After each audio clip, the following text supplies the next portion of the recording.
Eder, Mac, Pallister. Sebastiano, Claudio e Liliana non avevano nessun legame, però ci sono 370 pagine di messaggi tra di loro. Anche di più, ho sentito che siamo quasi forse a 1000. Secondo me, almeno per quello che è emerso fino adesso, io non ho ravvisato, non ho notato, non ho capito assolutamente che ci sia una storia d'amore.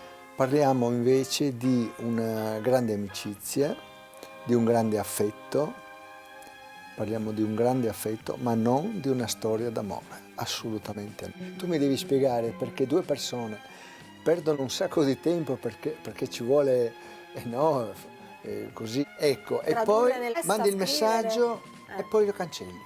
Tutto questo qua veramente un po' mi fa sorridere perché vedi due persone che si vogliono bene e basta, non c'è altro. Lei era convinta di essere controllata dal marito, motivo per il quale abbiamo inventato anche che non ci vuole tanto, è un gioco da ragazzini di terza, quarta elementare, quello di mettere l'1 per la A, il 2 per la B, il 3 per la C, l'11 per la M.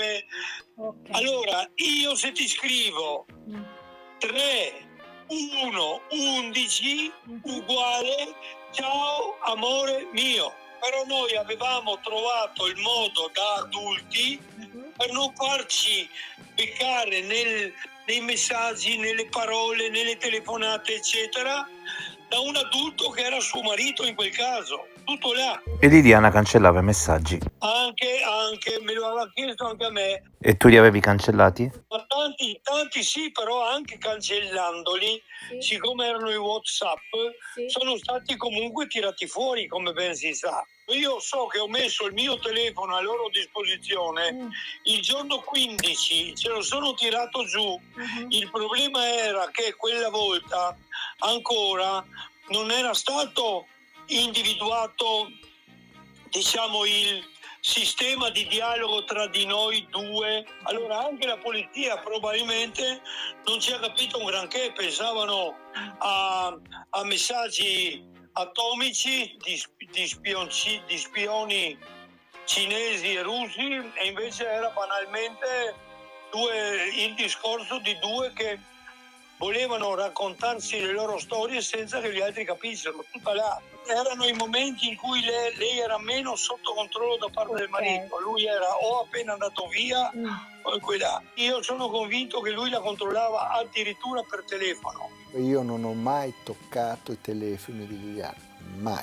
Il mio ID sta per idem e corrisponde a tutto quello che tu mi hai detto te lo rendo. Lei diceva occhio, sta per occhio, cioè attenzione, e intendeva dire che doveva fare attenzione proprio negli ultimissimi giorni, che andare in bicicletta sarebbe stato il colmo, cadere, farsi qualche male serio in maniera che saltava per aria tutto. Questo era il concetto. Sì, sta per chiama. Uomo per lei era suo marito. L'uomo, sta arrivando l'uomo, se è arrivato l'uomo, se l'uomo a casa si intendeva, sottinteso, vuol dire che c'era il marito e lei non poteva comunicare, ecco. Asti sta per astinenza personale nel non vederti. E valeva sia per me che per lei. Lei, manifestando le sue intenzioni, e l'ho già detto e lo ridico, ha firmato una specie di condanna a morte.